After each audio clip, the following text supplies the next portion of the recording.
आइए कुछ ऐसे जीव जंतु के बारे में बताते हैं जो अपने संतति, अपने बच्चे का पालन पोषण जतन बहुत अच्छे से करती है।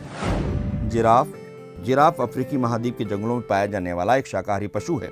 जन्म देने के बाद एक मादा जिराफ जिस ढंग से अपने नवजात बच्चे से पेश आती है तो आप आश्चर्य में पड़ जाएंगे। नवजात जिराफ जन्म के समय जब अपनी मां के पेट में नीचे गिरता है तो घबरा जाता है क्योंकि वह लगभग 7 से 8 फीट ऊंचाई से जमीन से गिरता है। मादा जिराफ पहले एक बार अपने बच्चे को पुचकारती है, फिर उसे तुरंत अपने पैरों से ठोकर मारती है। मां के प्रहार से नवजात जिराफ 2-3 फीट दूर जाकर गिरता है। घबराया बच्चा दोबारा उठने की कोशिश करता है तो मां फिर उसके पास पहुंचकर उसी तरह लात जमा देती है।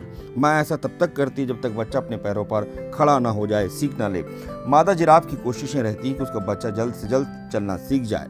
यदि वो जल्दी से चलना नहीं सीखेगा तो जंगली जानवरों का शिकार हो सकता है। ये बिल्कुल एक अलग तरीका है अपने बच्चे को सुरक्षित रखने का। अब बात करते हैं poison arrow frog. Female poison arrow frog अपने बच्चे के पालन पोषण के लिए बहुत जतन करती है। वह एक बार 5 अंडे देती है। अंडे विकसित होकर टेडपोल में परिवर्तित हो जाते हैं जो पूंछ युक्त मछली के समान दिखाई देते हैं।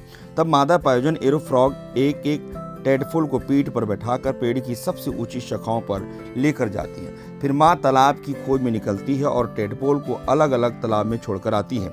इसके बाद टेडपोल को 6 से 8 हफ्ते तक भोजन उपलब्ध करवाती है, जहां टेडपोल की विकसित होकर फ्रॉगलेट और बाद में वयस्क मेढक का रूप ले लेते हैं। टेडपोल को अलग अलग रखने का मकसद यही होता है कि एक दूसरे को ना खा जाएं। अब बात करते हैं मुर्गी की। मुर्गी अपने मां होने की जिम्मेदारी बहुत गंभीरता से निभाती है। मुर्गी अपने अंडों को खोल के कोठर में बनाने के लिए भोजन में कैल्शियम अत्यधिक मात्रा में लेनी होती है। अगर उसकी डाइट सही नहीं मिलती तो उसके शरीर में मौजूद हड्डियों के कैल्शियम से अंडे का खोल बनने लगता है। हड्डियों में कैल्शियम कम होने से मुर्गी बहुत कमजोर हो सकती है, लेकिन अपने बच्चों की भलाई के लिए जरूरत पड़ने पर ऐसा करने से नहीं हिचकिचाती है। अंडे देने के बाद मुर्गी उनके चूजों से निकालने तक अंडे को घंटों तक सेकती है। अंडे से चूजे निकलने के बाद वह बहुत अच्छे से देखभाल करती है।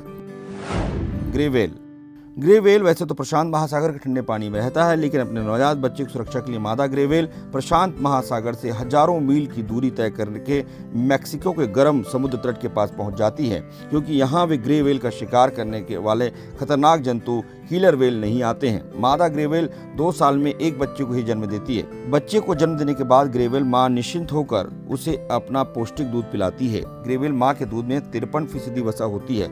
मां ग्रे व्हेल नवजात बच्चों को 2 से 3 महीने तक लगातार बिना कुछ खाए और अपना पौष्टिक दूध पिलाती है, क्योंकि नवजात बच्चे के शरीर की चर्बी मोटी होने पर ही प्रशांत महासागर के ठंडे पानी में वो रह पाएगा। अगर आपको हमारा वीडियो अच्छा लगा, फेसबुक पेज पर लाइक करें और यूट्यूब पर सब्सक्राइब करें।